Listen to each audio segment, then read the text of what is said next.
విజయనగరం జిల్లా వ్యాప్తంగా హనుమాన్ జయంతి వేడుకలు అంగరంగ వైభవంగా జరుగుతున్నాయి. తెల్లవారుజాము నుంచే భక్తులు ఆలయాలకు పోటెత్తారు. స్వామివారికి భక్తులు మొక్కులు చెల్లించుకుంటున్నారు.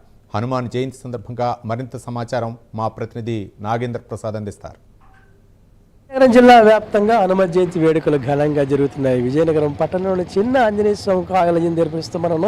ఈ ఆలయమే కాకుండా విజయనగరంలో అనేక ప్రముఖ దేవాలయాలు ఉన్నాయి.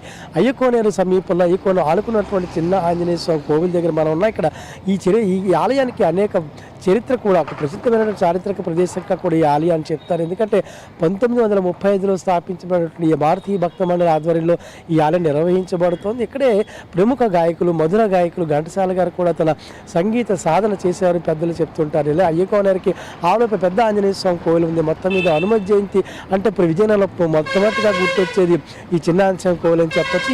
ఇక్కడికి స్వామిని దర్శించుకునేందుకు భక్తులు కూడా వేచి ఉన్నటువంటి పరిస్థితి. స్వామిని దర్శించుకుని ఆయన ఆశీస్సులు పొందుతున్నారు. తమ నిత్య జీవితంలో ఎదురైనటువంటి భయాందోళన పోవాలని కూడా స్వామిని కోరుతున్నారు. శ్రీరామనామాలను జపిస్తూ హనుమంతుని యొక్క దర్శనం చేసుకుంటూ తాను స్వామిని దర్శించుకుని హనుమత్ జయంతి వేడుకలు ఘనంగా జరుపుకుంటున్న పరిస్థితి.